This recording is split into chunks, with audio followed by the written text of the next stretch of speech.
Hey, courageous one. Today I'm sharing about how I'm trusting that I'm healing. I'm sharing this with the intention to put my own healing into action, but also, of course, to help another sensitive soul who may need to hear this.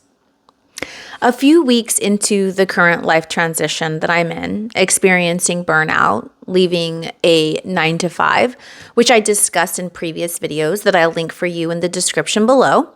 You can check those out if you'd like. A few weeks into freshly leaving that 9 to 5, I started to have this thought. And honestly, the thought was kind of crazy. I was starting to think that maybe I had made up my experience, made up experiencing burnout and the toxic environment. Maybe it was all just in my head. Maybe it was just me. Well, thankfully, I realized that I was triggering myself and falling into an old way of responding that the younger version of me would have responded when relationships with people didn't go as planned. Back then, I'd internalize a lot of the projections that people were placing on me. As a codependent and empathic person, I would absorb so much of the energy around me that I wasn't sure where other people's energies ended and where my own began. I wasn't sure of myself and the idea of me at all. It just wasn't very strong.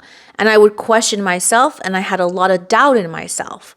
So in my own healing journey, I've had to learn how to trust myself. The recent burnout experience definitely has included some of my known triggers to pop up. But that's okay. And the reason it's okay is the reason for this video, which is to say how important healing is to our well-being. Because when a trigger comes up, it gleans a light on something that needs our review. It may be something that needs TLC or needs us to give loving kindness to ourselves. I'm grateful to the moments wherein I could realize this was an old trigger. It was an old trigger response. And I'm grateful for the space that I had to observe my thoughts. I'm not talking about my physical space, though I'm grateful for that too. But what I'm talking about is the space that I've allowed myself to heal.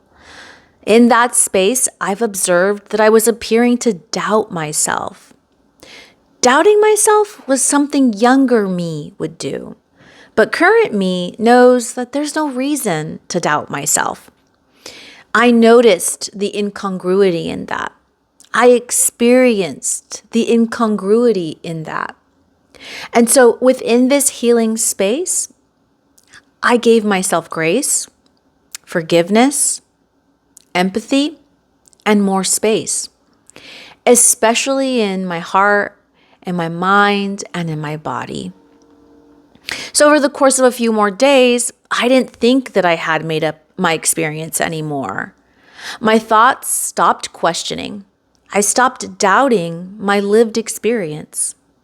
I observed some more, and I was able to reason that those thoughts are not useful to me and to who I am being and to who I want to be next. I trust myself. I trust the truth within myself. When the old trigger of doubting myself or doubting my lived experience comes up, I turn this into an affirmation for myself. I place gentle attention on this trigger and I allow it to continue to show me what I need for it to be healed. Whatever guidance I receive, I take action on that. Without giving ourselves the space to heal in whatever way that may look, it could be a career break. Or it could be that you regularly attend restorative retreats, or simply spending time in life-giving activities. Without allowing ourselves the space to heal in our lives, we aren't going to be able to clearly observe our thoughts, to recognize the ones that may be holding us back from something that we want, something that we desire. We won't give ourselves a chance to rewrite outdated scripts. That kind of clarity is lacking when there's no real estate left in our minds or when we're running on fumes most of the time. But clarity does exist.